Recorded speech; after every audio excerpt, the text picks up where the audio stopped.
हरियाली तीज का व्रत सावन मास की शुक्ल पक्ष की तृतीया तिथि को मनाया जाता है। यह व्रत सौभाग्यवती स्त्रियों के लिए विशेष फलदायक माना गया है। इसी दिन माता पार्वती ने भगवान शिव को प्राप्त करने हेतु कठोर तपस्या की थी और शिवजी ने उन्हें अपनी अर्धांगिनी रूप में स्वीकार किया था। बहुत समय पहले की बात है। हिमालय की पुत्री पार्वती बचपन से ही शिवजी को अपने पति रूप में मानती थीं। उन्होंने कठोर तप करने का निश्चय किया। जंगलों में, निर्जन स्थलों में, पहाड़ों पर कई वर्षों तक पार्वती जी ने तप किया। उन्होंने अन्न त्याग दिया, केवल सूखे पत्ते खाए, फिर उन्हें भी त्याग दिया और वायु पर जीवन यापन किया। उनकी कठोर साधना देखकर देवताओं ने शिवजी से अनुरोध किया कि वे पार्वती जी का तप स्वीकार करें। शिवजी ने पार्वती की तपस्या की परीक्षा लेने का निश्चय किया। वे एक ब्राह्मण के वेश में पार्वती जी के पास पहुंचे और बोले, हे देवी, तुम किसके लिए यह कठोर तप कर रही हो?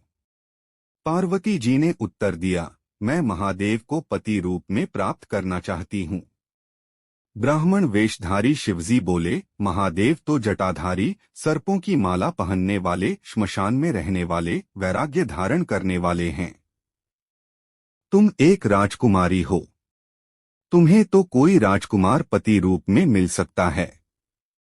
पार्वती मुस्कुराईं और बोली, महादेव ही मेरे स्वामी हैं, मैं किसी और को नहीं चाहती। तब शिवजी ने अपना वास्तविक रूप प्रकट किया। चारों ओर प्रकाश फैल गया। देवताओं ने पुष्पवर्षा की। पार्वती जी का तप सफल हुआ। शिवजी ने उन्हें पत्नी रूप में स्वीकार कर लिया। इसके बाद विधिपूर्वक हिमवान ने पार्वती का विवाह भगवान शिव से संपन्न किया। समस्त देवगण और ऋषिमुनि उस विवाह में उपस्थित हुए। माता पार्वती को सौभाग्य का वरदान मिला।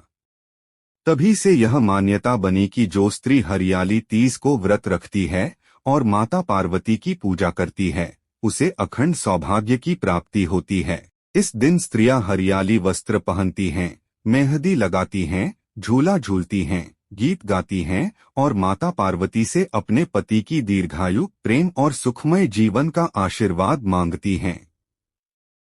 इस व्रत में शिव पार्वती की कथा सुनना अत्यंत पुण्यदायक होता है। जो श्रद्धा से इस व्रत को करता है, उसके जीवन में प्रेम, सौंदर्य और सुख संपदा की वृद्धि होती है। हरियाली तीज का यह पर्व प्रकृति, प्रेम और तप का अद्भुत संगम है।